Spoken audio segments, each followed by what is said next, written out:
ఆ మాజీ ముఖ్యమంత్రి కొడుకు అంటుంటాడు, జూబ్లీ హిల్స్ ఎన్నికలు జరిగేటప్పుడు ఇది మా రెఫరెండం అన్నాడు.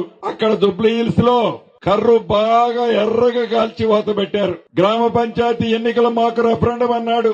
రాష్ట్ర వ్యాప్తంగా సుమారు 69% గ్రామ సర్పంచుల్ని గ్రామీణ ప్రాంతంలో ఉండే కాంగ్రెస్ కుటుంబ సభ్యులు ప్రేమించి దీవించారు. ఇక ఇప్పుడు అంటున్నాడు మున్సిపాలిటీలట సెమీఫైనల్స్ అట.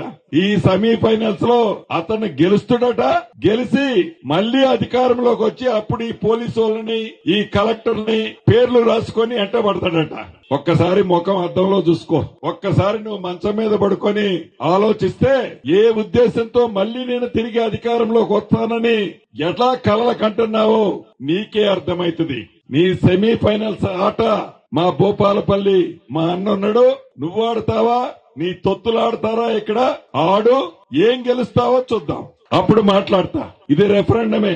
నువ్వు అన్నట్లు వ్యక్తిగతంగా నేను నీకు చెప్తున్నా, ఈ మున్సిపల్ ఎన్నికలు కాంగ్రెస్ పార్టీకి నా వ్యక్తిగతంగా ఇది రెఫరెండంగా ఛాలెంజ్ ఇస్తున్నా.